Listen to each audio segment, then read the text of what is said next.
오늘도 만나서 반갑습니다. 우리 주변에 계신 분들과 이렇게 인사합시다. 오늘도 만나서 반갑습니다.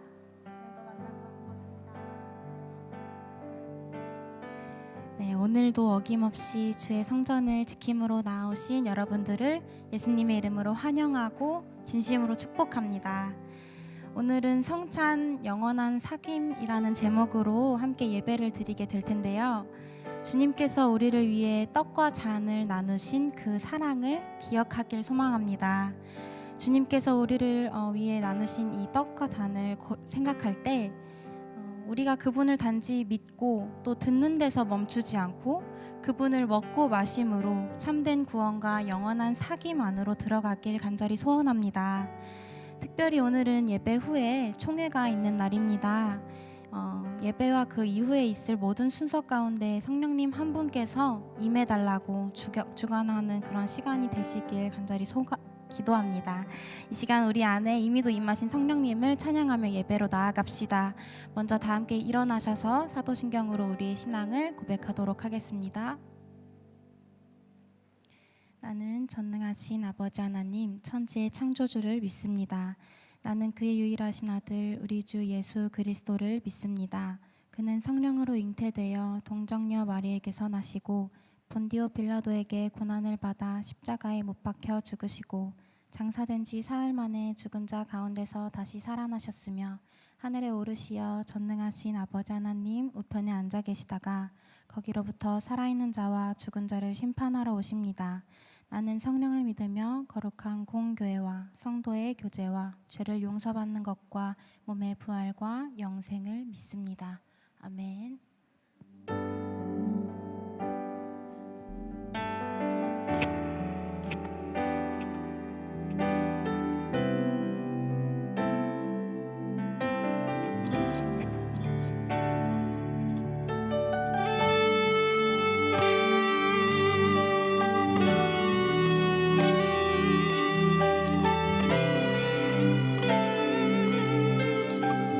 찬양합시다.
올려드립시다.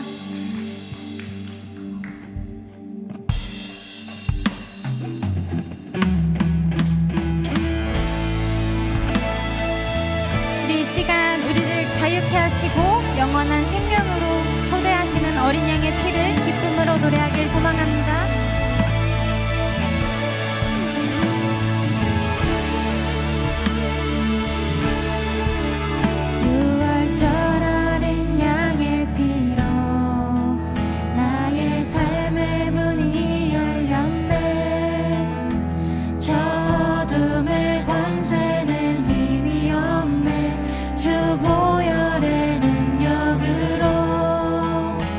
원수가 날 정죄할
신이 찾아오셔서 그 나라 꿈꾸게 하시네.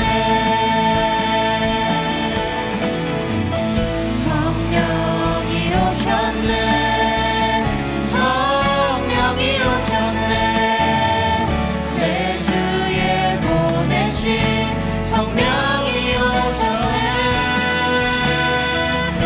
우리 인생 가운데 신이 찾아오셔서 그 나라 꿈꾸게 하시네. 성령이 오셨네. 성령이 오셨네. 내 주에 보내신 성령이 오셨네. 우리 인생 가운데 신이 찾아오셔서 그 나라 꿈꾸게 하시네. 성령이 오셨네. 성령이 오셨네. 내 주에 보내신 성령이 오셨네. 우리 인생 가운데 신이 찾아오셔서 그 나라 꿈꾸게 하시네.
내 주에 보내신 성령이 오셨네.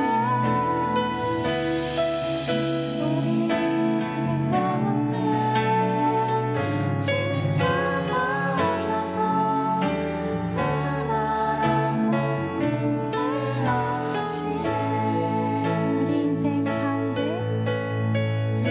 우리 인생 가운데 신이 찾아오셔서 그 나라 꿈꾸게 하시네.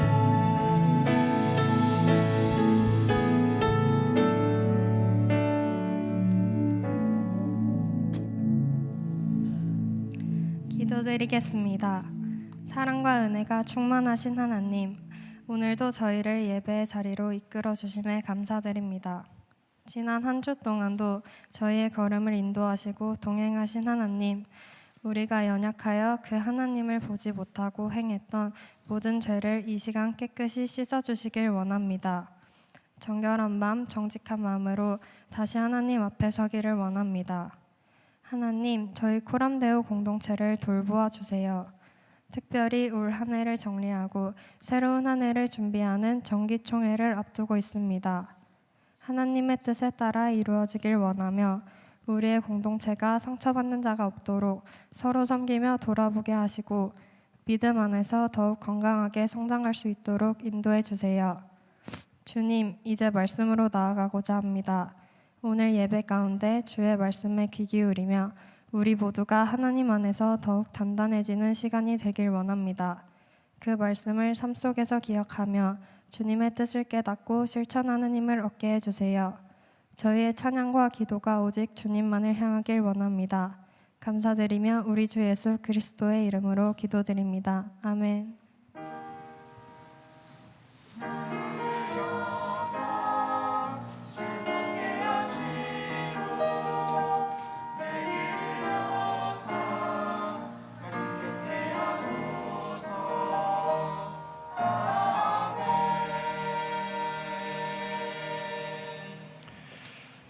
오늘 하나님께서 우리에게 주신 말씀은 누가복음 22장 14절에서 20절까지 말씀입니다. 누가복음 22장 14절에서 20절까지 말씀입니다.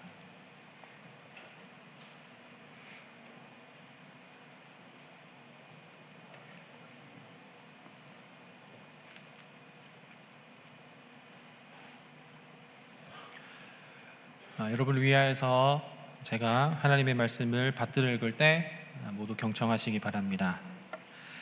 때가 이르매 예수께서 사도들과 함께 앉으사 이르시되 내가 고난을 받기 전에 너희와 함께 이 유월절 먹기를 원하였노라.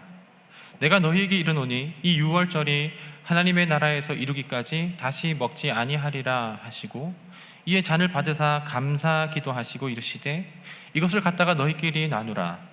내가 너희에게 이르노니 내가 이제부터 하나님의 나라가 임할 때까지 포도나무에서 난 것을 다시 마시지 아니하리라 하시고 또 떡을 가져 감사 기도하시고 떼어 그들에게 주시며 이르시되 이것은 너희를 위하여 주는 내 몸이라. 너희가 이를 행하여 나를 기념하라 하시고 저녁 먹은 후에 잔도 그와 같이 하여 이르시되 이 잔은 내 피로 세우는 새 언약이니 곧 너희를 위하여 붓는 것이라. 아멘.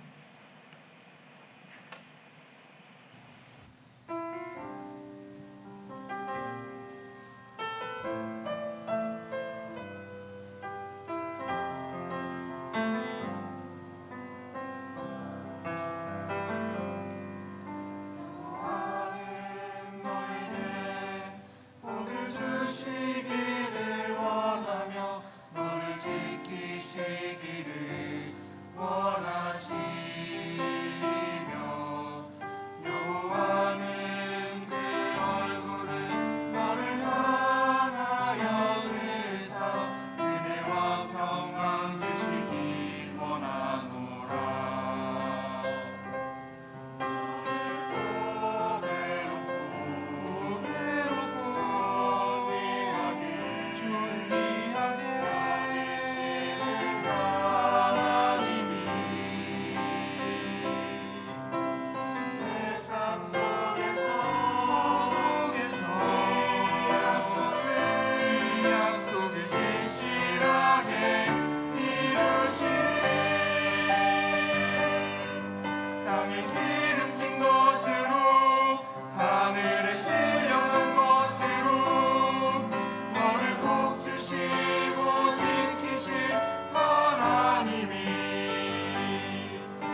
아멘.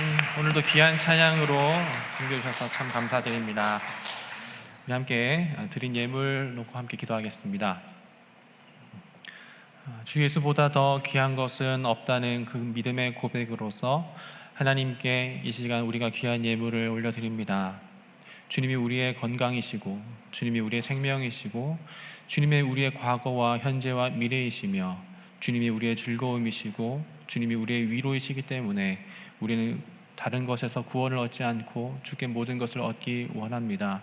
이미 얻은 것을 기억하고 또 감사한 것을 마음에 담아 주 앞에 귀한 헌신을 주 앞에 드렸으니 하나님이 이 모든 것들을 통하여서 주의 나라와 주의 영광 위에 사용하여 주옵시고 그 모든 것들을 받아 누리는 모든 이들마다 주의 풍성하심을 누릴 수 있도록 사용하여 주옵소서. 하나님, 우리의 마음과 우리의 헌신과 우리의 모든 것이 언제나 주께 있기를 원하오며 우리 구주 예수 그리스도의 이름으로 감사 기도드립니다. 아멘. 이제 우리 앞뒤 좌우에 계신 분들과 함께 인사하겠습니다. 반갑습니다. 잘 오셨습니다. 안녕하세요. 네. 지난주에 제가 말씀드렸다시피 다음 주는 전세대 예배가 있습니다. 그래서 전세대 예배가 있고요. 다음 주는 1부부터 5부까지 이제 성찬 예식이 있습니다. 그래서 성찬식을 이제 참여하실 수 있고 세례 받으신 분들은 성찬식에 참여하실 수 있고요. 다음 주에 4부 예배는 없습니다. 그리고 2, 3부 예배 때 세례 예식이 있습니다. 그래서 그때 우리가 이제 세례 받는 것을 그리고 입교하는 것을 이제 보게 되는데 세례와 그리고 성찬이 이제 우리 기독교에 있어서 굉장히 중요한 성례전이라고 말을 했습니다. 그래서 우린 다음 주에 성례전을 앞두고서 우리 세례와 그리고 성찬에 대해서 함께 좀 이렇게 나누는 시간을 보내고 있는데요. 그 중에 지난주에는 이제 세례에 대해서 얘기를 했고 오늘은 이제 성찬에 대해서 얘기를 함께 나누겠습니다. 성찬에 대해서 그 정말 깊고 풍성한 그 의미를 오늘 한 시간을 통해서는 다 설명을 할 수는 없을 것 같습니다. 그래서 오늘은 그 풍성한 성찬의 의미 중에 지극히 일부분만 함께 보면서 그 나누도록 하겠는데요. 그래서 첫 번째로는 총 3가지 이야기 할 겁니다. 첫 번째로는 우리가 이 성찬을 언제 먹었는가에 대해서 언제 시작했는지 과거에 대한 걸 좀 이야기하도록 하겠습니다. 그리고 이제 이걸 왜 먹는가에 대해서 이야기하겠습니다. 그래서 이제 현재에 대해서 우리가 성찬을 통해 누리는 걸 이야기하겠고요. 그래서 이제 세 번째로는 어떻게 되는가, 그걸 먹었을 때 어떻게 되는가 해서 우리가 미래에 대한 이야기, 약간 현재와 미래에 대한 이야기를 같이 이렇게 섞어서 이야기하도록 하겠습니다. 아마 교회를 다니지 않는 분들이라 하더라도 이제 레오나르도 다빈치의 최후의 만찬 그림을 여러분들은 아마 한 번쯤은 전부 다 보셨을 겁니다. 가운데에 머리를 이제 장발로 하고 있는 예수님이 이게 계시고 그리고 이제 좌측에 우측에 각각 6명의 이제 남자가 있는 모습, 그걸 이제 최후의 만찬이라고 하죠. 그러면서 이제 그 식탁에 이제 빵도 올려져 있고 잔도 올려져 있고 그러면서 이제 제자들끼리 이야기도 나누는 모습을 아마 여러분들은 이제 최후의 만찬이라는 그림으로 다 봤을 겁니다. 그리고 그 그림의 본문, 그 그림의 이제 배경이 되는 본문이 바로 오늘 우리가 읽은 본문이에요. 그래서 오늘 우리가 읽은 본문은 배경이 되는 시기가 있는데 그 시기는 바로 언제냐면 유월절이라는 이제 시기를 보내고 있는 중입니다.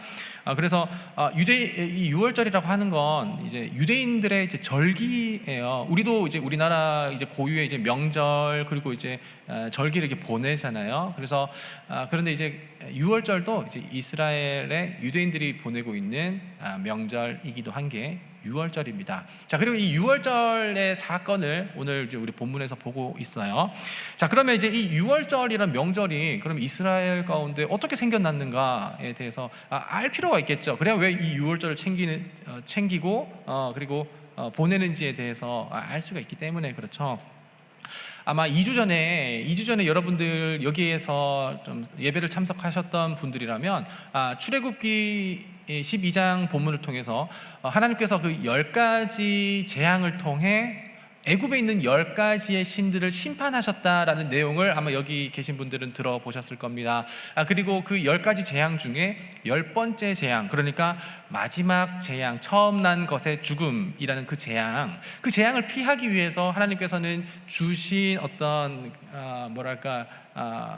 이렇게 행동들이 있다고 했죠. 그리고 그 행동들을 기념한 것들을 기념으로 해서 시작한 게 그때가 첫 유월절이에요.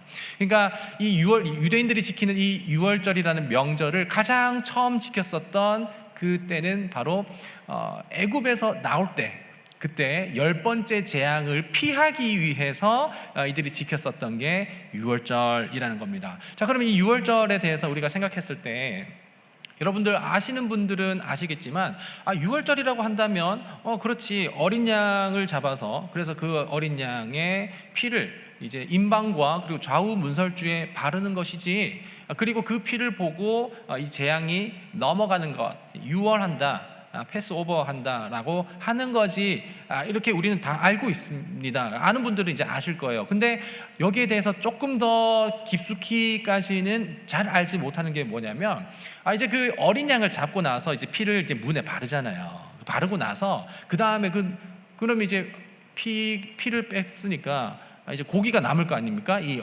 희생양이요. 그럼 이 희생양을 어떻게 해야 되냐? 예수님, 하나님께서는 출애굽기 12장에 뭐라고 말씀하셨냐면 그거 다 구워 먹어라 라고 말씀하셨어요. 그날 밤에 그 양을 전부 다 구워 먹어서 다 먹고, 그리고 그 다음 날까지 이제 남기지 말라라고 했고, 그리고 남은 이제 고기가 있다면 그건 전부 다 이제 불에 태워라라고 하나님께서 그렇게 말씀을 하셨죠. 그래서 여러분, 이제 유월절이라고 하는 것은 피를 이제 문설주와 임방에 바른 후에 남은 이제 양고기를 전부 다 먹는 것까지가 유월절을 지키는 거예요.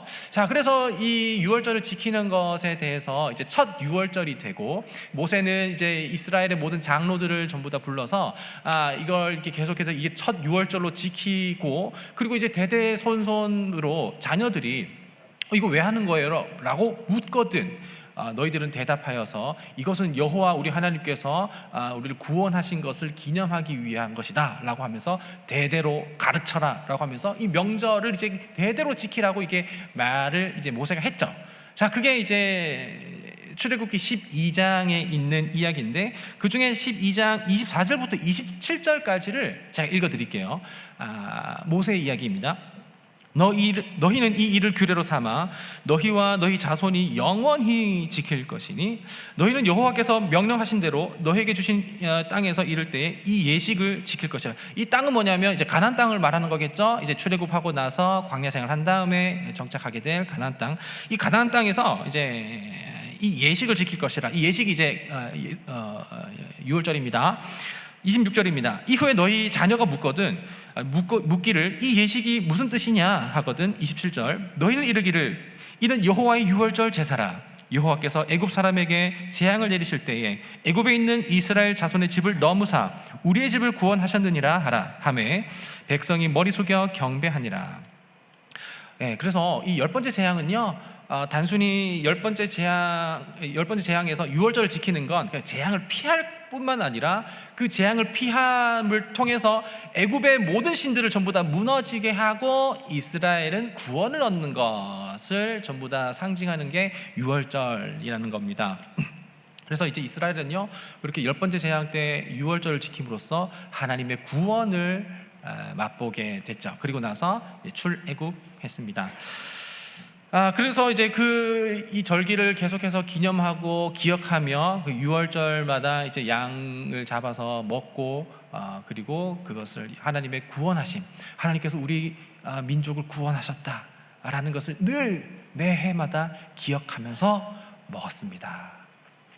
자, 이게 유월절이고, 그 유월절에 예수님께서는 이제 제자들과 함께 식탁을 나눈 거예요.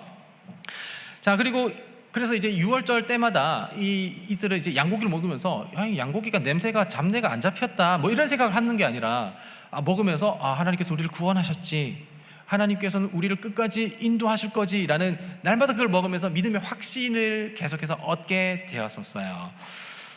그래서 그 고기를 먹는 사람들마다 고기를 먹으면 어때요? 맛있죠. 근데 구워 먹으면 진짜 맛있죠. 맛있게 먹고, 그리고 그 이제 고기를 먹을 때 특히나 이제 몸에 힘을 얻잖아요. 그래서 이 사람들은 양고기를 이제 6월절마다 먹으면서 실제로 그 양이 내 몸 안에 들어오면서 힘을 얻게 되기도 했습니다.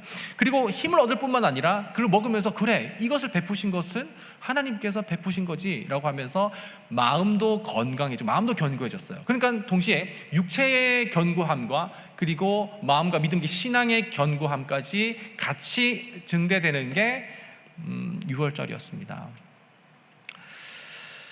그리고 이것은 일종의 연합이기도 했죠. 여러분 만약에 생각해 보세요. 양이 죽지 않으면 양고기 먹을 수 있을까요? 없을까요? 못 먹죠.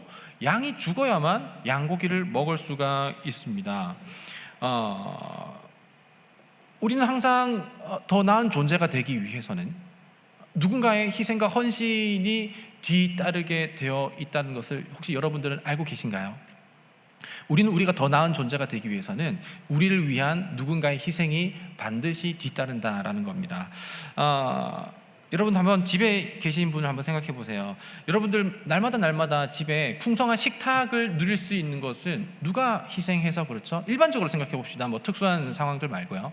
일반적으로는 우리의 어머니들 뭐 하루 종일 놉니까? 아니죠. 하루 종일 또 고단한 삶을 보내시고 나서도 나랑 똑같이 고단한, 혹은 나보다 더 고단한 삶을 보내시고 나서도 좀 쉬고 싶으실 텐데 바로 그냥 이제 팔 걷고 이제 주방에서 또 우리에게 음식을 또 베풀기 위해서 이렇게 희생을 하시잖아요.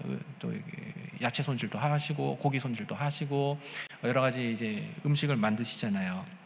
그리고 나서 식구들은요, 그 어머니께서 그렇게 저녁에 쉬는 시간을 반납하고 나서 그렇게 식사를 통해 우리 식구들은 전부 다 나음을 얻게 됩니다. 더 성장하죠. 건강을 얻고요. 그리고 에너지를 얻고요. 그 여러 가지 지친 심신을 회복하게 되는 게 여러분 어머니들의 희생에서 비롯된 것이기도 합니다. 그래서 우리는요, 어머니께서 차려주신 밥상만 먹고 자랄 게 아니라 우리는 실제로 어머니의 희생과 사랑을 먹고 자랐습니다. 우리는 어머니의 희생과 그리고 우리는 어머니의 수고를 먹고 자랐습니다. 우리는 어머니를 먹었습니다. 그래서 어머니를 먹고 우리는 지금 이렇게 있는 거죠. 최근 제가 많이 깨닫고 있는 것 중에 하나가 뭐냐면, 연약한 자들이 살아갈 수 있는 유일한 방법은 강력한 자들의 희생이다라는 겁니다. 연약한 자들의 살아갈 수 있는 유일한 방법은 강력한 자들의 희생입니다. 제 아내와 제 딸을 자꾸 생각하게 되는데, 제 아내의 몸에 이제 제 딸이 이제 들어서면서부터 그때부터는 제 아내는 그냥 태아로 있었던 그 아기에게 모든 것을 다 내어줬습니다. 뭐 아내는 원치 않았을지 모르겠지만 그냥 이제 우리 몸이 그렇게 만들어졌어요. 그래서 이제 어미 안에 이제 아기가 있을 때 그 어미의 모든 것들 양분을 전부 다 공급받는다고 합니다. 그래서 참 이게 신기한 게, 엄마가 그렇게 막 좋은 것 안 챙겨 먹어도, 그러니까 예를 들어서 이제 막 제3국이라든지 빈곤한 가정이라든지, 그래도 아기는요 건강하게 태어난대요. 왜냐하면 엄마가 잘 못 먹어도 이미 엄마 안에 있는 그 양분을 아기가 전부 다 흡수하기 때문에 그렇다는 거죠. 그래서 여자들이 이제 골고다증 맞나? 골다공증, 예. 죄송합니다. 예수님이 골고다밖에 생각이 안 나가지고. 그거 하는 이유가 뭐예요? 안에 있는 그 모든 아기가 엄마의 모든 양분을 다 빨아가기 때문에 그런 거 아닙니까? 그래서 그야말로 연약한 아기가 엄마의 모든 것을 다 받아서 그렇게 이제 성장하게 되는 것이죠. 그리고 지금 애기 태어나니까 더 심각해요. 제 아내는 그냥 윤수리를 위한 삶을 살고 있습니다. 아침에 일어나서 잠잘 때까지 그냥 육아 퇴근은 없습니다. 심각해요. 그래서 와, 정말 내 아내의 모든 것은 전부 다 윤수리가 지금 이제 11개월까지 저렇게 자라날 수 있었던 것은 오롯이 아내의 희생이다. 그리고 이제 11개월 지났지만 앞으로 더 할 거다라는 생각이 들면서 참 제 아내에 대한 미안함과 고마움이 더 있었는데, 여러분, 우리 사실 지금 여러분들이 여기 앉아 있는 것 전부 다 어머니의 그런 희생입니다. 희생이 있었기 때문에 우리가 지금 강력해진 겁니다. 그리고 우리는 강력해지셨을 때 우리는 또 다른 연약한 사람들을 돌볼 수 있게 되는 거죠. 이걸 누가 먼저 시작하셨습니까? 그리스도께서 먼저 시작하셨습니다.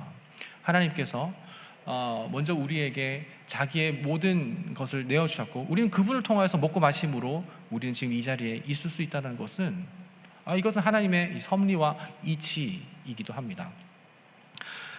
그래서 6월절마다 이스라엘 사람들은요 그 양을 먹음을 통해서 주께서 베풀어 주신 식탁이라는 것을 생각하며 그들은 육체의 힘을 얻고 마음의 신앙의 믿음에 또한 힘을 견고해 가게 되었습니다. 이것이 바로 처음에 먹었었던 언제 먹었는가에 대한 이야기입니다. 두 번째로 넘어가겠습니다. 그렇다면 우리는 왜 먹을까요? 왜 먹는지 좀 보도록 하겠습니다. 지난주에 말씀드렸다시피 이 성례전 있잖아요. 세례와 성찬이요. 이건 주께서 이제 베푸시고 제정하신 것인데 이 세례와 성찬은 지난주에 뭐라고 그랬었냐면 표와 인이라고 그랬습니다. 이게 사인이고 이게 실이라고 이야기했죠.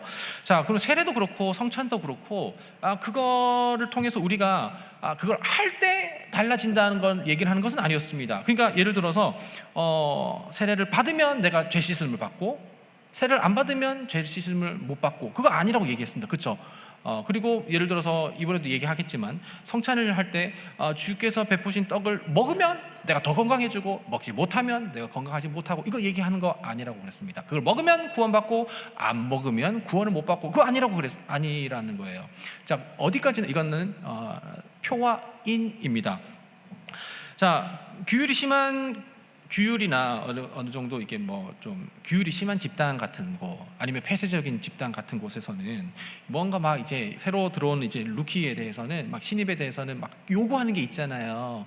근데 거기에서 막 요구하는 게 대체로 뭐예요? 이게 예를 들어서 이제 술에다가 뭐 오만 이상한 것들 뭐 양말 뭐 이런 것들 다 섞어가지고 그래서 너가 이거 먹으면 너는 우리 집단에 들어올 어떤 그 용기가 있는 거야 하면서 그걸 보고 내가 받든지 말든지 하겠어라고 하는 게 예를 들어서 뭐 여러분들 지금 대학은 안 그럴지 모르겠지만 옛날 대학은 그렇다고도 하고 뭐 그리고 군대도 옛날에 지금은 안 그런지 모르겠습니다만 옛날에도 군대는 또 그랬다고도 하고 어떤 조직도 그렇기도 하고 그런 거잖아요. 여러분 역시나 성찬은 그런 거 아니에요. 성찬은요 주님 제가 이 성찬을 주께서 베푸신 성찬을 받으면 그럼 하나님께서 저를 인정해 주시고 그런 거 아닙니다. 자, 그러면 성찬은 그렇다면 무엇일까요? 지난주에 세례를 받을 때 세례를 얘기를 할 때 세례가 죄 씻음 받는다는 얘기가 아니라고 했었잖아요. 그렇죠? 그래서 오히려 세례를 받은 것은 내가 그리스도의 보혈로 주께서 달리신 그 십자가의 보혈로 내가 값없이 깨끗해지고 의롭다함을 받았습니다 라는 것을 믿는 사람이 저 세례 받을래요 라고 하는 거라고 그랬잖아요. 그렇죠? 그러면서 결혼으로 비유하기를 당신과 결혼함으로써 난 당신을 더 사랑했습니다가 아니라 난 당신을 너무 사랑합니다 그래서 난 당신과 결혼하기를 원합니다 라고 했었던 것처럼요.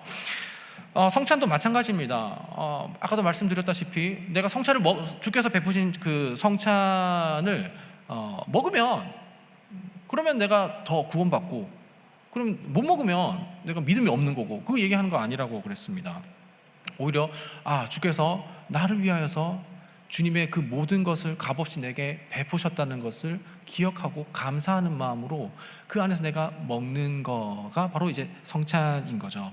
자, 그래서 그것을 기억하면서 먹는 것이 성찬입니다. 그래서 여러분 항상 성찬식 한번 생각해 보세요. 예배 중에 교회를 오래 다니신 분들 한번 생각해 보면 좋겠습니다. 성찬식이 설교 전에 있어요? 설교 다음에 있어요? 우리는 말씀을 통해서 그 하나님께서 우리에게 주시는 그 믿음의 확신을 우리가 먼저 얻고 그 다음에 그것을 기억하면서 주께서 베푸신 것을 먹는 겁니다. 그래서 여러분 여담이긴 하지만 만약에 우리 예배가 그럴 일이 없을 것 같은데 만약에 있다면 2시간 정도 된다면 저는 매주 성찬식을 하고 싶습니다. 왜요? 왜냐하면 이제 말씀을 통해서 제가 날마다 여러분들에게 그리스도께로 오십시오라고 초대를 한 다음에 그리스도께서 베푸신 잔과 그리고 떡이 여기 있습니다. 그리고 여러분들은 그리스도께 나오게 되는 겁니다. 물론 여기가 그리스도의 어떤 실제로 본질적인 살과 피를 이야기하는 건 아닙니다. 그러나 내가 그리스도께 가서 그분을 먹고 마심으로써 그분과 연합하기를 원한다라는 것을 통해서 성찬을 통해서 더 풍성해질 수 있어요. 근데 이제 우리 장로교는 이렇게 매주 하는 것도 있지만 그렇게 매주 하는 곳은 잘 없긴 합니다. 여러 가지 어떤 제약 때문에 있기도 하겠죠. 자, 어쨌든 이제 이 부분에 대해서 존 찰스 라일이라는 이제 영국의 복음주의자 이제 신학자가 있습니다. 이 성찬에 대해서 이제 찰스 라일이 이렇게 이야기합니다. 잘 들어보세요. 성찬은 뉘우치는 자가 아닌 뉘우친 자에게 주어지는 것이다. 성찬은 믿지 않는 자에게 아닌 믿는 자에게 주어지는 것이다. 성찬은 회심하지 않은 자가 아닌 회심한 자에게 주어지는 것이다 라고 이렇게 이야기를 합니다. 계속해서 읽을게요. 회심하지 않는 자에게 성찬에 참여하여서 회개와 믿음이라는 어떤 진부한 단계를 거치지 않은 채 천국에 가는 지름길입니다 라고 이렇게 이야기를 하는 것은 그것은 자기 멋대로 믿을 것 같지는 모르겠지만 언젠가는 자신이 완전히 속았음을 깨닫고 그 대가를 치르게 될 것이다. 사실 이 문구는요, 어쩌면 천주교대에서 이렇게 이야기를 하는 것 같아요. 왜냐하면 천주교는 성찬이 이제 화채설이라고 해서 사제가 이제 감사 기도를 했을 때 그 떡과 잔이 예수 그리스도의 그 육체로 싹 바뀌면서 이렇게 육체가 이제 싹 바뀐다고 해서 그것을 먹으면 믿음 없는 자도 그걸 먹음으로써 그분과 연합한다는 걸 그렇게 가르치는 게 이제 천주교 교리거든요. 근데 이제 거기에 대해서 이야기를 하는 거죠. 믿음이 없어도 그걸 먹으면은 뭐 이게 우리가 막 믿음이 뭐 변한다. 그 얘기하는 건 아닙니다. 우리 장로교에서는 그것을 이야기하고 있지 않아요. 자, 계속해서 라일의 이야기를 말씀드리겠습니다. 성찬은 한 사람이 받은 은혜를 확장하고 돕기 위한 것이지, 다시 한번요, 성찬은 어떤 한 사람이 주께 받은 복음의 은혜를 확장하도록 돕는 것이지 그가 받지 않은 은혜를 주는 것은 아니다 라고 이야기합니다. 그래서 여러분들 세례교인들에게 세례 받지 않은 분들에게 성찬을 베풀지 않는 이유가 여기 있어요. 그러니까 여러분들 한번 생각해 보세요. 결혼하지 않은 사람이 서로 이렇게 관계할 수 있습니까? 아니죠. 그럴 수는 없습니다. 결혼한 사람만이 서로가 서로 이제 사랑의 관계를 이렇게 이어갈 수 있는 것이죠. 만약에 그렇지 않으면 오해할 수 있습니다. 그래서 다음 주에 성찬식 할 때 세례받지 못하신 분들은 참여할 수 없습니다. 왜냐하면 세례받았다는 것은 뭐예요? 내가 예수 그리스도를 주로 고백하고 그리고 내가 그분 안에 내가 죄 씻음을 받았습니다라는 그 믿음의 고백을 한 사람이 세례 교인이잖아요. 그래서 그 고백을 한 사람은 성찬에 참여함을 통해서 그것을 온전히 누릴 수 있게 되는데 좀 잘 모르겠는데요. 근데 맛 좀 보겠습니다 하면 그 먹어도 별다른 일이 없습니다. 그리고 오해하게 돼요. 그래서 이제 세례 교인만 이렇게 참여할 수 있도록 하는 것인데 세례받지 못한 분들은 세례를 받을 수 있도록 참여할 수 있도록 도와드릴 겁니다. 그렇기 때문에 오히려 그냥 봄으로써 성찬의 의미를 되새길 수 있기를 바라겠고요. 그래서 계속 라일의 말씀을 들어드리면 성찬을 통해서 우리가 하나님과 화목하게 되고 성찬을 통해서 의롭게 되거나 성찬을 통해서 이제 회심시키는 것은 아니다라고 이렇게 이야기를 합니다. 오히려 여러분, 내가 예수 그리스도를 믿습니다. 주로 고백합니다. 내가 복음 안에 있기를 원합니다. 그리고 내가 그분과 함께 연합하기를 원합니다. 라고 하는 사람이 그러니까 세례교인이 성찬에 참여하는 거죠. 자, 성찬은 복음의 은혜를 하나님께서 값없이 주어진 그 칭의 사건을 깊이 참여한 사람만, 경험한 사람만 참여할 수 있다고 했습니다. 그래서 이제 설교가 이제 들리는 말씀이라고 이렇게 이야기를 한다면 성찬은요, 보이는 말씀이라고 이야기할 수 있습니다. 성례전 전부 다요. 세례도 그렇고 성찬도 그렇고 그 두 가지는 보이는 말씀입니다. 그래서 우리는요, 눈을 통해서 봅니다. 말씀이라는 것은 단순히 어떤 워드를 이야기하는 것은 아니고 예수 그리스도를 이야기하는 거겠죠. 그래서 설교는 예수 그리스도를 듣는 것이긴 하겠지만 성찬은 그분을 보는 것이기도 합니다. 그래서 다시 한번 존 찰스 라일 이야기를 계속 얘기하면 라일은요, 성찬에 참여할 때 우리가 그리스도의 대속을 더 분명하고 명확하고 확실하게 본다고 이야기합니다. 분명하고 명확하고 확실하게 그리스도의 대속을 본다고요. 자, 이것은 무슨 말인지 뒤에 가서 조금 더 자세하게 이야기해 드리겠습니다. 주께서 베푸신 이 거룩한 식탁을 통해서 주님이 나를 위하여서 이렇게 나를 베푸셨다라는 것을 사인을 통해서 그리고 씨를 통해서 확증할 수 있는 거죠. 사인을 통해서 우리는 그것을 볼 수 있는 것이고 씨를 통해서 그것을 보증된다라는 것입니다. 오늘 본문을 보면 예수님께서 제자들에게 말씀하시기를 내가 고난을 받기 전에 너희들과 함께 이 유월절을 먹어야 되겠다라고 이렇게 말씀을 하셨습니다.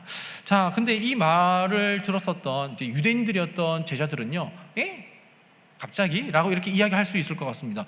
주님, 유월절에는 양고기가 있어야 되는데 근데 식탁에는 양고기가 없는데요? 라고 이렇게 제자들은 갸우뚱했을 거란 말이죠.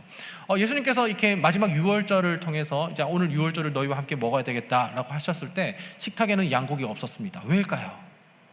왜요?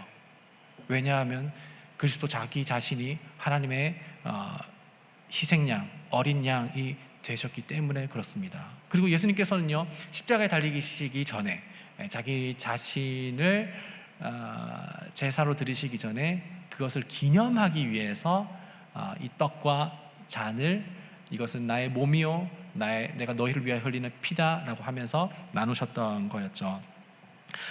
그래서 이 예수님의 희생 제사는요, 그냥 한 번에 이루어진 게 아니라 영단번이라고 합니다. 그러니까 once for all이라고 이렇게 영어로 얘기하면 여러분 조금 더 쉽게 이해할 수 있을지 모르겠지만, 우리가 아직 짓지 않은 죄들과 그리고 이미 지은 죄들, 그리고 옛날에 지어서 죽은 사람들과 아직 태어나지 않은 사람들의 지을 죄까지 전부 다 담당해서 예수 그리스도께서 담당하셨죠. 그게 바로 십자가의 사건입니다. 그래서 우리는요, 죄를 지을 때마다 예수님께서 십자가에 계속해서 희생당해서 달리는 게 아니라 예수 그리스도 안에 있을 때 우리는 언제나 용서받는다는 것을 아는 거죠. 그리고 그 은혜를 깊이 깨닫게 되면 우리는 마음대로 죄를 지어도 되겠네가 아니라 내가 그분의 희생을 기억하며 내가 더 죄와 멀리하기를 원합니다 라고 이렇게 고백할 수 있는 거죠. 그래서 예수님께서 베푸신 그 식탁의 살과 피를 먹고 마시게 될 때 제자들은 그 예수님께서 베푸신 사랑과 그리고 희생을 확증할 수 있었죠. 이것은 주님께서 날 위해서 흘린 거구나. 그래서 이제 우리는요, 예수님을 먹을 때마다, 근데 예수님 먹는다는 것은 식인을 얘기하는 게 아닙니다. 그렇죠? 옛날에 고대 이제 초대교회 때에는 많이 오해했었어요. 그래서 저들은 이제 예수님을 먹는다고 하면서 저들은 식인종이다라고 하면서 이렇게 핍박을 하고 했었는데 그 얘기하는 거 아닙니다. 그래서 우리는 예수님을 먹고 마실 때마다 우리는 다시 한번 믿음의 확증을 얻고 나음을 얻게 되는 것입니다. 그럼 왜 먹습니까? 우리는 그분께서 이미 이루신 것을 기억하고 기념하기 위해서 먹는 겁니다. 기억하고 기념하기 위해서 먹는 거죠. 그래서 우리가 그것을 먹고 마심으로써 우리는 믿음의 확증, 내가 그리스도 안에서 복음 안에서 구원받았고 내가 죄를 지었다고 해서 하나님께서 나를 버리시지 않는구나, 그와 같이 나를 버려두지 않는구나 라는 것을 믿음으로 고백할 수 있었던 거였죠. 우리는 성찬을 통해서 그분의 살과 피를 먹음으로써 그 흔들리지 않는 하나님께서 베푸신 성례전을 통해서 우리는 믿음을 다시 한번 견고하게 할 수 있을 겁니다. 마지막입니다. 그렇다면 그렇게 성찬에 참여했을 때, 그러니까 주께서 베푸신 살과 피를 먹게 됐을 때 우리는 어떻게 되는지에 대해서 보도록 하겠습니다. 이건 아마도 현재와 엮어서 미래에 대한 이야기를 함께 이야기할 것 같습니다. 자, 오늘 제목은요, 영원한 사귐입니다. 영원한 사귐이요. 주님은 죄로 인하여서 원수가 된 우리와 다시 화목하시기를 원하셨습니다. 하나님께서는 우리와 다시 화목하기로 하셨고, 그리고 우리와 다시 그 관계를 원위치 시키시기를 원했습니다. 자, 그런데 하나님과 원수된 우리, 죄 때문에 하나님과 원수된 사이 가운데 하나님께서는 우리와 화목하기를 원하셨고 다시 그 관계를 회복하기를 원했는데, 근데 거기에 대해서 우리가 한 거는 아무것도 없어. 우리가 기여한 것은 아무것도 없습니다.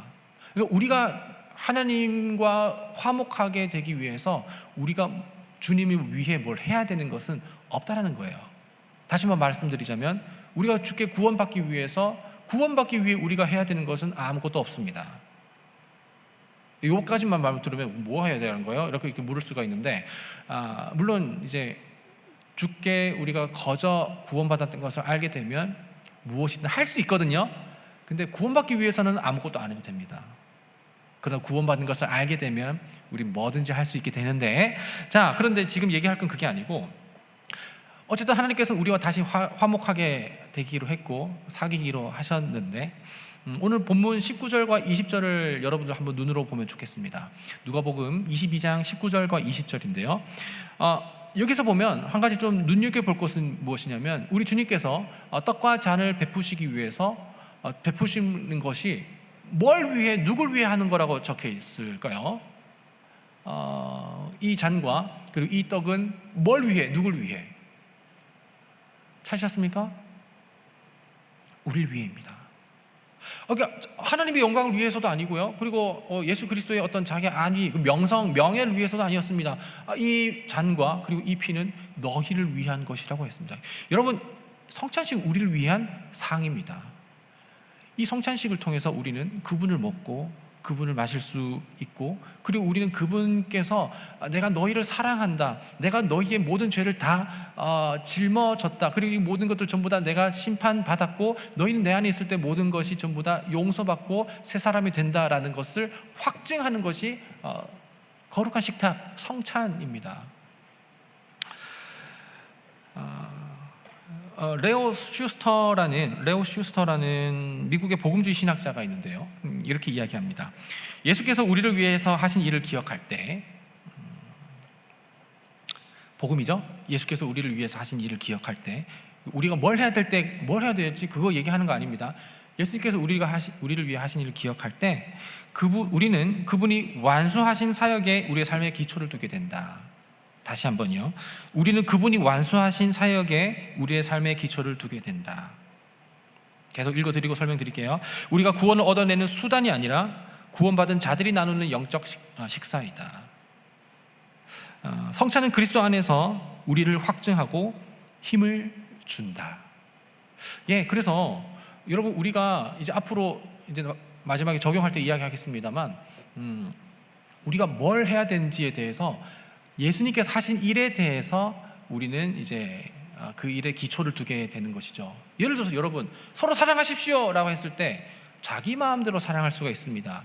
하지만 우리는 그리스도께서 하신 그 사랑을 닮아 사랑할 수 있게 되는 것이고, 여러분 앞으로 이제 세상 속에서 일주일 동안 용기 내면 살아가십시오 라고 했을 때 그 용기도요, 어떻게 되는 거지? 힘내면 되는 건가가 아니라, 담력을 키우면 되는 거가 아니라 그리스도께서 어떻게 용기 내셨는지를 보시라는 겁니다. 자, 그런 이야기들을 이제 앞으로 계속 내년에서 얘기할 건데, 우린 그 성찬을 통해서 내가 어떻게 살아야 하는가를 통해 우리는 그리스도를 먹고 마심으로 그분과 닮아간다는 것이 식탁이고, 이것은 그분과 연합하는 것입니다. 닮아가는 것이죠. 사귀는 겁니다. 여러분들 이제 사귀면 그 사람의 언어를 닮아가고 그 사람의 행동 양식을 닮아간다는 것을 알고 있죠. 예, 우리는요 여전히 죄인이지만, 그리고 그분 안에 있을 때 우리는 의롭다고 하는 의인이라는 신분을 얻긴 하지만 우리는 행동 양식은 여전히 죄인입니다. 그러나 그분과 영원히 사귀면서 살아갈 때 그분을 닮아가고 그분을 배워가고 그분과 함께 동행하면서 그분을 위한 삶을 살아가게 되는 것이죠. 그리고 우리가 그리스도 안에 있을 때 믿음의 힘을 얻고 확증을 얻어서, 그래 내가 설령 오늘 넘어지고 실패하고 좌절한다고 하더라도 주님은 날 버리시지 않으시지. 왜? 바로 성찬이 그 의미입니다. 그 성찬을 먹고 마심을 통해서 우리는 믿음의 확증을 얻을 수 있고 오늘 하루를 다시 힘을 얻으면서 살아갈 수 있다라는 것이죠. 창세기에서 하나님께서 아담을 만드신 후에 하와를 어떻게 만드셨냐면, 여기 아담의 갈빗대로 하와를 만드셨어요. 그리고 아담은요 그렇게 만들어진 이제 하와를 보면서 내 뼈 중에 뼈요 살 중에 살이다라고 이렇게 찬양했습니다. 이는 내 뼈 중에 뼈요 살 중에 살이다. 그런데요, 그렇게 사랑하는 하와에게 아담은 그 하와를 지키지 못했습니다. 자기 자신을 내어주지 못했고, 그리고 하와를 온전히 사랑할 수 없었죠. 그러나 두 번째 아담이신, 그리고 마지막 아담이신 예수 그리스도께서는요 자기 자신을 우리 가운데 모든 것을 베푸심을 통하여서 우리는 그분의 살을 먹고 그분의 잔을 먹음으로써 우리는 그분과 함께 연합해가는 것. 첫 번째 아담은 그렇게 하지 못했지만 마지막 아담을 통해서 우리는 그분을 먹음으로써 그분과 함께 사귀어 갈 수 있다는 것입니다. 이게 어떻게 가능했습니까? 그분의 희생을 통해서 가능했습니다. 아담은 하와를 통해서 희생하는 것이 없습니다. 그러나 마지막 아담이신 예수 그리스도께서는요 우리를 위해서 희생하셨죠. 그분의 고난은요 우리를 위한 희생입니다. 그분의 떡과 잔은요 우리를 위한 희생입니다. 그리고 우리는 그분을 통해서 약해질 때 우리가 강해질 수 있는 거죠. 아까도 처음에 얘기했지만 강자가 희생할 때 약자가 힘을 얻는다고요. 그래서 이제 복음의 말씀을 들을 때 우리는 성찬에 참여할 때마다 그 풍성함을 분명하고 확실하게 볼 수 있게 되는 것입니다. 이렇게까지 들어도 무슨 말인지 잘 모르겠어요, 와닿진 않아요 라고 이렇게 이야기하시는 분들을 위해서 마지막으로 예화를 들어드리고 그리고 적용하고 마칠 건데요.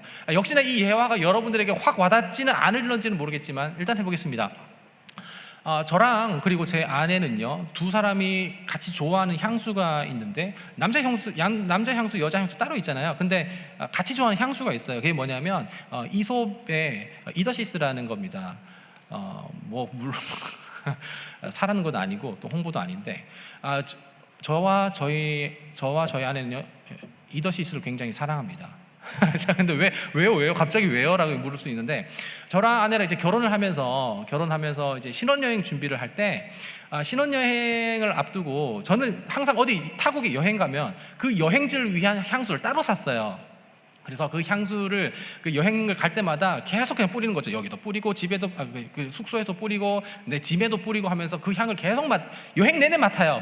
그리고 제 아내와 신혼여행을 가기 위해서 그 또 따로 향수를 골랐습니다. 그게 이제 이솝은 이제 향이 이제 중성이라서 TMI인가요?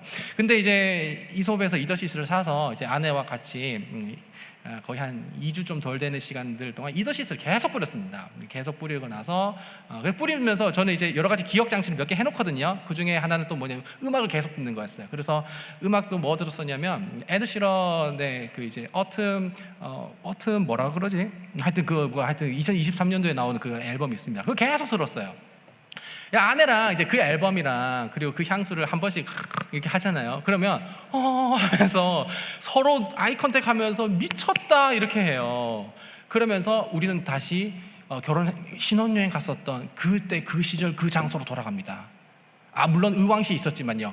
몸은 의왕시에 있지만 우리는 그때 그 시절로 돌아가면서 우리 그때 그거 했었던 그거 기억나라고 하면서 다시 그 지금도 풋풋해요. 근데 더 풋풋했었던 그때 그 사랑과 서로에 대한 서약과 언약을 기억했었던 시절로 돌아가게 되는 거죠. 그리고 나서 그 마음을 가지고서 오늘을 다시 한번 서로에 대한 사랑을 확신하고 그리고 미래에 대한 사랑까지도 확신하는 것이 나름대로 우리 어떤 기억 장치이기도 합니다. 어쩌면 예수님께서는 오감을 통해서 우리에게 언약을 하셨는데 그 중에서도 우리가 무조건 해야 되는 것, 미각을 잃어도 청각을 잃어도 우리는 후각을 잃어도 청각을 잃어도 살아가지만 우리는 먹지 않으면 살아갈 수가 없잖아요. 먹는 것을 통해서 하나님께서는 우리를 자기 자신을 기념하라고 하셨죠. 그것이 성찬입니다. 그래서 우리는요, 성찬을 통해서 먹고 마실 때마다 그분을 계속해서 기억할 수 있습니다. 그리고 계속해서 그분을 먹음으로써 우리는 그분과 연합한다는 것이 무엇인지를 실제적으로 우리는 경험할 수 있게 됩니다. 그래서 여러분, 우리는요, 그냥 생각 없이 말씀 없이 그냥 복음을 느끼지 않고 그냥 성찬에 참여하는 것이 아니라 복음을 들으십시오. 그리스도께서 하신 것을 믿고 깨닫고 알아가십시오. 그리고 그분께서 베푸신 식탁 가운데로 나오십시오. 다음 주에요. 그래서 그분을 먹고 마심을 통해서 그분이 우리를 향한 그 사랑의 확증을 성찬을 통해서 이루셨다는 것을 기억하면서 그분께서 우리에게 베푸신 표와 인을 날마다 누리실 수 있기를 바랍니다. 이 모든 것들은요, 우리 안에 어떻게 연합이 되느냐? 천주교는 아까 화채를 얘기했잖아요. 그분을 먹으면서 우리가 예수님의 육체를 먹는 건가요? 아니요. 우리 장로교는 그걸 믿지 않습니다. 육체는 하나님 보호자 우편에 계십니다. 그리고 그분의 영이신 성령께서 우리 안에 오셔서 우리를 거룩한 성전 되게 하시고 우리와 함께 연합함으로써 오늘 우리가 믿고 살아가야 할 그 힘을 얻고 그리고 말할 수 있는 것을 말하게 하고 그리고 품을 수 있는 것을 품게 하시는 것은 그분과 연합했을 때, 성례전에 참여했을 때입니다. 자, 적용 2가지 하고 마치겠습니다. 첫 번째로는요, 성찬 전에 복음을 묵상하십시오. 세례받기 전에, 성찬식에 참여하기 전에 복음을 묵상하십시오. 그리스도께서 날 위해서 뭘 베푸셨고 어떤 것을 희생하셨는지를 깊이 묵상하십시오. 우리가 그걸 기억하지 않으면 그냥 먹어요. 그리고 이건 뭐 간이 기별도 안 간다 라고 생각하고 끝날 겁니다. 복음을 기억하십시오. 그분이 우리를 위해서 얼마나 큰 고통 가운데 우리를 위해서 모든 것을 제한당하셨고 우리에게 하늘나라 처소를 마련하시기 위해서 그분은 이 땅에서 머리 둘 곳도 없으셨고, 그분은 우리에게 모든 갈증을 해소하기 위해서 그분은 십자가에서 목마르셨습니다. 그분이 우리를 위해서 하신 것을 기억하면서 우리가 그분과 함께 연합해서 더불어 살아갈 때, 그때 우리는요 성찬을 통해서 그분을 영원히 사겨갈 수 있게 될 것입니다. 두 번째 적용하고 마치겠습니다. 함께 먹고 마십니다. 여러분, 우리는 성찬식 할 때 나만 먹지 않아요. 세례받은 믿음의 동력자들과 함께 먹고 마십니다. 그래서 우리는 함께 먹고 마심으로써 우리는 모두 다 함께 하나의 공동체로 연합하게 됩니다. 우리는 그래서 옆 사람도 예수 그리스도의 몸과 피가 상징하는 그 임재를 경험하게 됩니다. 자, 그럼 아까 처음에 저희 얘기 말씀드렸었죠. 강한 사람이 약자를 위해서 희생할 수 있다고요. 그래야 그 사람이 더 연약함을 통해서 연약함을 넘어서서 강해질 수 있다고요. 자, 여러분들 강하다고 생각하시는 분들은 약자들을 돌보십시오. 약자들은요 강한 사람들에게 더 의지하십시오. 그것이 우리의 복음 공동체입니다. 성찬을 먹고 마신 그 일을 통해서 교회 밖에 나가면, 그러니까 복음을 누리지 못하는 사람들은요 세속적인 관점으로 약자들 더 밟고 넘어섭니다. 하지만 복음 공동체는 그렇지 않습니다. 예수 그리스도의 기독교는요 그렇지 않습니다. 약자들이 계속해서 강자들이 약자들을 더 살피고 돌봅니다. 이것은 교회가 그렇게 가능했습니다. 기독교 역사를 보면 로드니 스타크라는 이제 기독교 발흥이라는 책을 쓴 사람들이 역시나 거기에서 이 사람이 그냥 사회학자이고요, 기독교인이 아닙니다. 근데 그 사람이 기독교에 대해서 어떻게 발흥했는지에 대해서 이야기를 할 때 그들은 계속해서 약자를 돌봤다라는 것이죠. 어떻게 그들이 약자를 계속해서 돌볼 수 있었을까요? 그 원동력이 어디 있었을까요? 그들은요, 초대교회 사람들은요 성찬에 참여했습니다. 그리스도와 함께 연합하여서 성령께서 이끄시는 대로 살았습니다. 그리고 그렇게 자연스럽게 사회학자가 바라봤을 때 자연스럽게 그 인구는 증가할 수밖에 없었다는 거죠. 여러분, 오늘 우리는 총회가 있습니다. 그리고 총회가 있을 때 우리는 어떤 한 사람을 세우고 또 그 어떤 권한을 위임하게 되죠. 그리고 권한을 가지게 된 사람은 그 권한으로 약자들을 밟고 넘어서는 게 아니라 오히려 더 낮아지게 될 겁니다. 그리고 그 낮아짐을 통해서 약한 사람들을, 그리고 우리 교회 공동체를 더 풍성하게 세워가겠죠. 이게 어떻게 가능하겠습니까?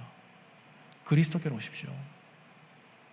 그리스도와 함께 우리가 연합할 때 우리는 그분과 함께 영원히 살아가면서, 영원히 사귀어가면서 그분을 알아가고 그분과 함께 그분이 하는 일에 따라서 그분과 영원한 그 어떤 사귐을 누리며 살아가게 될 것입니다. 찬양할 텐데요.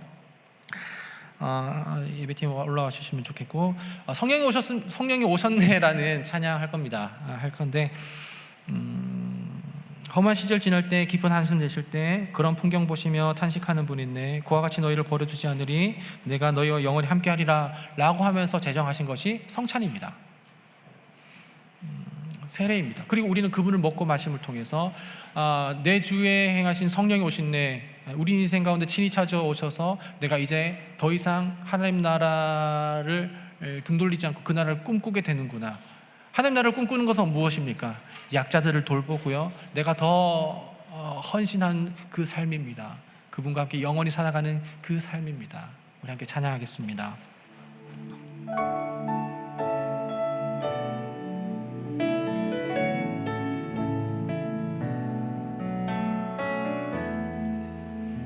허무한 시절 지날 때, 허무한 시절 지날 때, 깊은 한숨 내쉴 때, 그런 풍경 보시며 탄식하는 분이 있네. 그와 같이 너희를 버려두지 않으리. 내가 너희와 영원히 함께하리라. 성령이 오셨네. 성령이 오셨네. 성령이 오셨네. 내 주에 보내신 성령이 오셨네.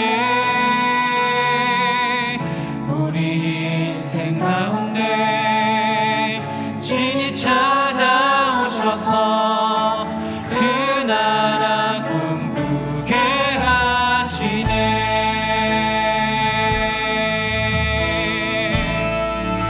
억눌린 자 갇힌 자, 억눌린 자 갇힌 자, 자유함이 없는 자, 피난처가 되시는 성령님 계시네. 주의 영이 계신 곳에 참 자유가 있다네.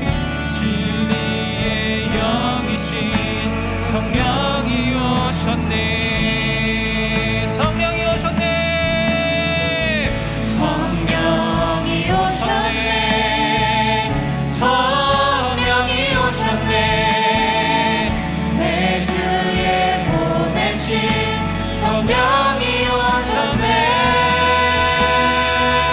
우리 인생 가운데 신이 찾아오셔서 그 나라 꿈꾸게 다시 한번 성령이 오셨네. 성령이 오셨네. 성령이 오셨네. 내 주에 보내신 성령이 오셨네. 우리 인생 가운데 신이 찾아오셔서 그 나라 우리 다시 한번 마지막으로 하시네. 성령이 오셨네. 성령이 오셨네.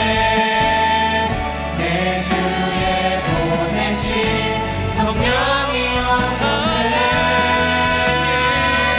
우리 인생 가운데 신이 찾아오셔서 그 나라 꿈꾸게 하시네.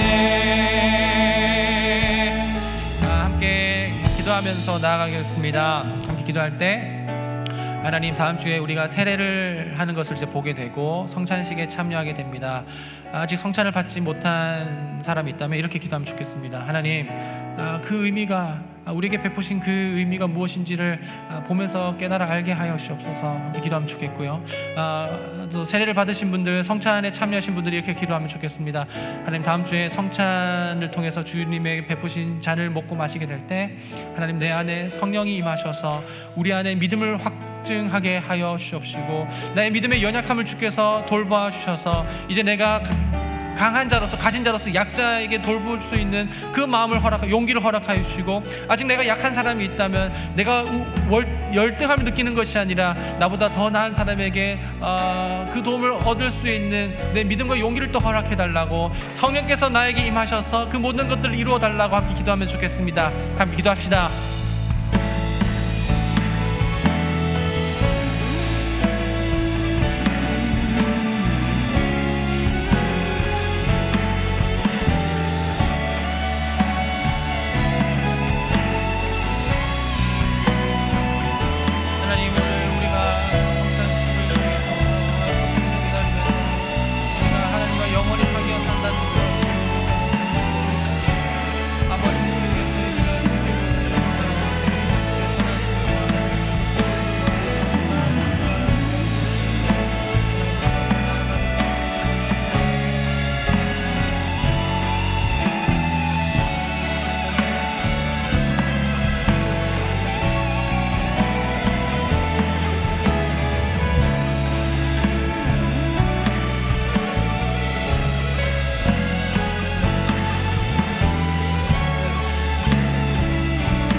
우리 한 번 더 기도하며 나아가겠습니다.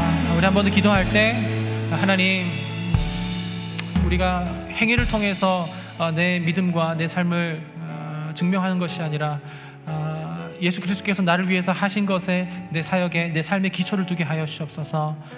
여전히 내 안에 복음에 대해서 무미건조하거나 와닿지 않는 것이 있다면 하나님 알게 하여 주옵시고 깨닫게 하여 주셔서 정말 영원히 주님과 사귀어 살아가는 것, 그분과 연합하여서 그분께서 날마다 우리에게 허락하신 그 은혜가 무엇인지를 내가 알게 하여 주옵소서. 주님 그리스도 안에 내가 머물게 하여 주옵소서. 주께서 베푸신 그 모든 것들을 내가 누리게 하여 주옵소서. 그런 갈망을 가지고서 우리 다시 한번 기도하며 나아가시겠습니다.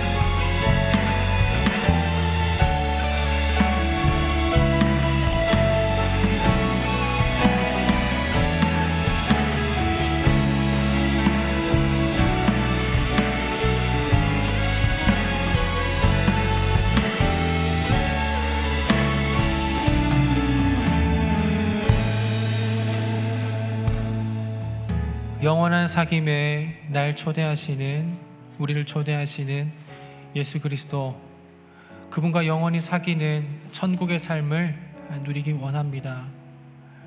우리가 하나님께서 우리를 위해 뭘 하셨는지에 대해서 잘 모를 때 주께서 친히 먹는 일을 통하여서 자기 자신을 기념하라 하셨고, 이제 우리는 주께서 베푸신 살과 피를 먹음을 통하여서 그분과 연합하는 것을 실제로 경험하고 선명하게 알아가게 됩니다. 하나님, 이제 우리가 다음 주에 있을 그 성찬을 먹고 마실 때마다 하나님과 사귀어 산다는 것을 기억하게 하여 주시옵고, 그것을 같이 먹고 마시는 나의 동료들과 우리의 공동체 가운데서도 함께 사귀어 살며 주께서 나를 위해서 한량없이 베푸신 것을 기억하며 나도 내가 가진 것을 내 이웃과 내 삶에 있는 사람들과 우리 공동체를 위해 베풀 수 있는 우리의 삶의 여정 되게 하나님께서 인도하여 주옵소서. 주 예수 그리스도의 은혜와 아버지 하나님의 놀라운 사랑과 성령의 교통하심이 주와 함께 영원히 사귀어 살며 살아가길 원하는 여기 모인 모든 예배자들과 예배자들의 삶 가운데 지금부터 영원토록 함께 계시기를 간절히 축원하옵나이다. 아멘.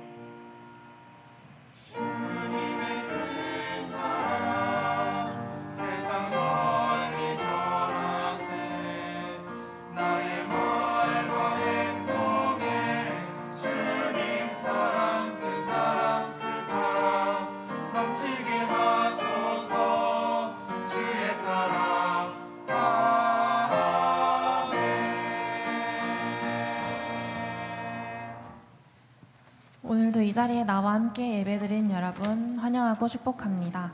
고람대오에 처음 오셨거나 더 깊은 교제를 원하시는 분이 계시다면 나가실 때 새가족 리더들과 목사님 안내를 받으시길 바랍니다. 고람대오 소식 전해드리겠습니다.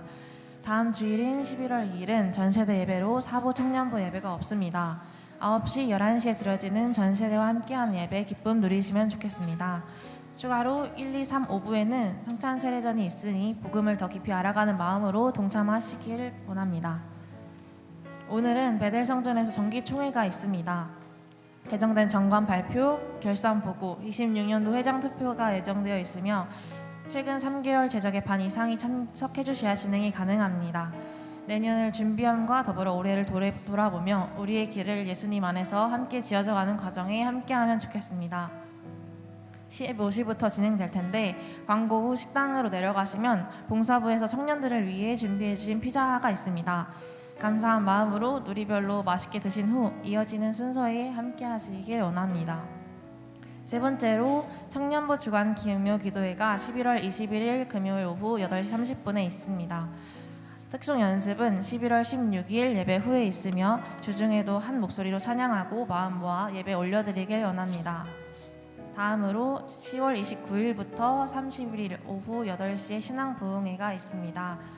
강릉도 목사, 김태섭 교수, 오은주 집사님께서 강설 함께 하시니 풍성한 은혜 누리며 열매 맺으시길 바랍니다. 마지막으로 결혼 소식입니다. 정일회 박민진 청년이 결혼식이 11월 8일 토요일 오후 3시 30분 판교 NC소프트 R&D 센터 지하 1층 컨벤션홀에서 진행됩니다. 버스는 14시 10분 교회 카페 도로변 앞 출발, 스타렉스는 14시 출발이니 함께 가실 분들은 박다희 목사님께 개별적으로 연락 부탁드립니다. 인사로 나오실 텐데 많은 축하 박수 부탁드립니다.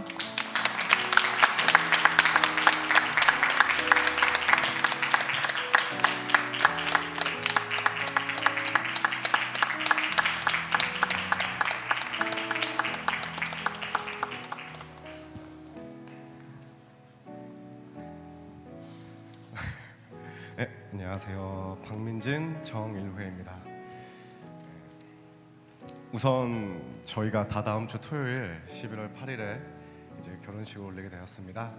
그래서 하나님의 안에서 가정을 잘 이끌 수 있도록 귀한 발걸음 해주셔가지고 축복해 주시면 너무나 감사하겠습니다. 그 코람데오는 저에게 참 소중하게 느껴지는 것 같아요. 제가 청년에 딱 올라와가지고 6년간 목사님의 얼굴도 모르고 그냥 예배 참석하면서 맨 뒤에 저 끝자리에 앉아서 휴대폰만 했었던 기간이 있었었는데, 그때 코람데오의 공동체 사랑의 손길을 저에게 내밀어 주어가지고 제가 이렇게 교회도 잘 적응할 수 있었고, 그리고 믿음과 신앙도 더 크게 가질 수 있었고, 이렇게 지금 제 옆에 서 있는 아름다운 자매 민진이와도 만날 수 있고 이제 결혼할 수 있게 되어서 네, 그래서 너무 감사하고 소중하게 느껴지는 공동체입니다. 하지만 받은 만큼 제가 공동체에 나눠주지 못한 것 같아서 사실 아쉬움도 크게 있습니다. 그리고 지금 생각해보면 저랑 민지 항상 생각했던 건데, 청년의 때가 지금 생각해보면 너무 짧았던 것 같아요. 이 귀하고 소중한 청년의 때를 저처럼 이렇게 후회하지 않도록 지금 옆에 계시고 또는 소외되어 있는 사람들에게 사랑을 나누고 이렇게 함께 사랑하며 공동체를 그리고 청년의 때를 누리시길 바라겠습니다. 저희 가정은 딱 한 가지의 기도 제목이 있는데, 그 기도 제목은 그냥 서로를 또는 서로만 바라보면서 살아가는 게 아니라 하나님을 바라보며 그 중간에서 만날 수 있는 가정이 될 수 있기를, 그리고 하나님 한 분만 바라보며 나아가는, 그리고 그 방향으로 함께 걸어갈 수 있는 가정이 될 수 있기를 기도 부탁드리겠습니다. 감사합니다.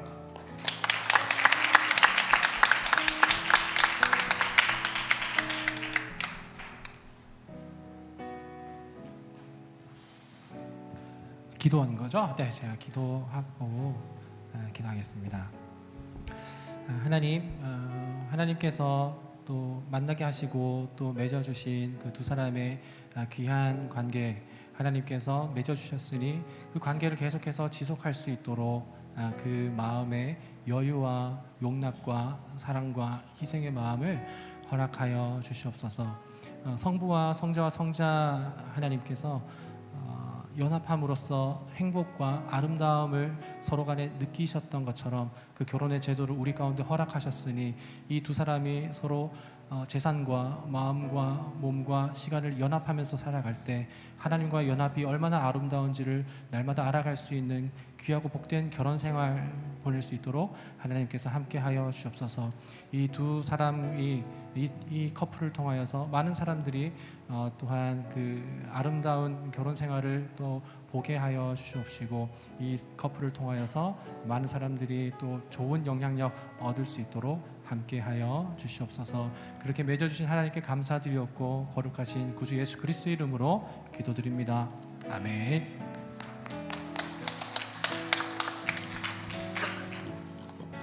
서로를 향해 축복하고 마무리하겠습니다.